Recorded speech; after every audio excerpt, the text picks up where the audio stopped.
All right, joining us is Aparna Pande. She is the research fellow at Hudson Institute, a senior research fellow at Hudson Institute. Aparna, a lot of anticipation with this visit of Prime Minister Narendra Modi. He happens to be the fourth leader to be invited in Trump 2.0.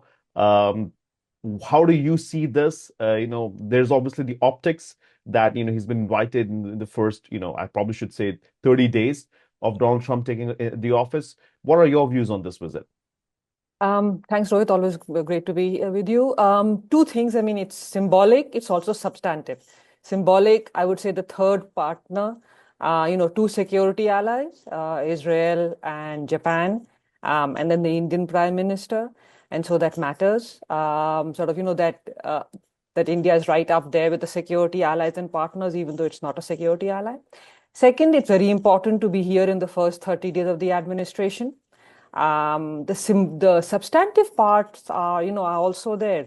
One, President Trump and Prime Minister Modi have a very good personal relationship. They had that in the first Trump administration, and I'm sure both sides would like to rekindle it and ensure that it's there, and it helps both sides deal with some of the prickly issues which are going to come their way. There are areas both agree on, but there are areas where the two will have slightly different take. Why is it important for the Trump administration to have this sort of messaging where he's inviting leaders or talking to them and saying, look, I'm getting all these leaders and they're going to be investing or creating jobs for the US? I mean, is this visit also serving Trump's purpose to say that he is sending a strong domestic message or some of the election promises that he made? And similarly for India, I think when it comes to Prime Minister Modi, what kind of domestic message is he going to take when he leaves Washington? The first part of your question, yes, it is very important for President Trump. President Trump, and his advisors believe that the U.S., American partners and allies have benefited, and the U.S. has lost out on the economic front. And therefore, it's important that American partners and allies invest in the U.S., and he demonstrates that. Second, defense sales have always been important for American presidents. And India, India is one of those countries which has purchased more, but it still does not purchase as much as many American security partners and allies do. Right. In the last 15, 16 years, India has purchased 24 billion. That's a lot for India. But that still places India along with Russia, Israel, and France among the top four suppliers to US to India. And so President Trump would like India to purchase more. India is going to announce that, but India will have limitations. There's the Indian budget and the percentage India spends on defense will limit how much India can purchase from the United States. And so a lot of the announcements tomorrow are those which India has been considering for some years. The second part of your your question is, for Prime Minister Modi, it is important to demonstrate that every American president, for the last few years, at least the 11 years that he's been Prime Minister, has emphasized and has prioritized the India-U.S. partnership, that he has a good relationship with them on the symbolic level and on the substantive level, that he can demonstrate that, India is a good partner, the bilateral trade will increase, India is willing to make adjustments, and that this will also lead to American investment and hopefully continued transfer of technology in the defense and in the civilian realm, which is very important for India.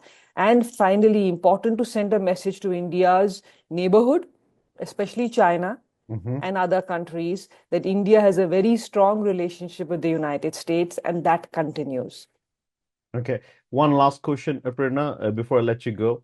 From a very holistic perspective, right? I mean, any difference that, we could probably, again, very, very early, 30 days into this administration, anything that you can see that's different from the previous administration compared to Trump 2.0? When I say previous, I mean Biden administration. So I'd say we have yet to see how strong, two areas. One, President Trump has has talked about China being the main threat and rival, but he's also talked about being able to negotiate a deal with China. Yeah. What we need to wait and see is it going to be sort of, who in the administration will win out? Those who are the hawks on the security front vis-a-vis China, or those who believe that it is important to sort of, get a deal with China because China is too powerful on the economic front and the US needs that economic equilibrium with China. So we have to wait and see. So that's the part which will be different from Biden and which will also be different from Trump 1.0. Sort of, what happens on the China front? Is it going to be the peer rival and competitor whose rise is going to be stopped by the United States with its allies or partners, or is it a peer rival and competitor whom the US will accept and work with? Okay. So that's the primary issue which we have to see. And the second will be, and tied to it is, how important will alliances be?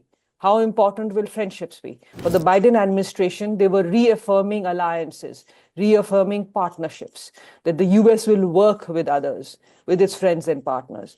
We have to see how the China factor, the Russia factor, will play into how the Trump administration views alliances and friendships, and that will have an impact on India as well.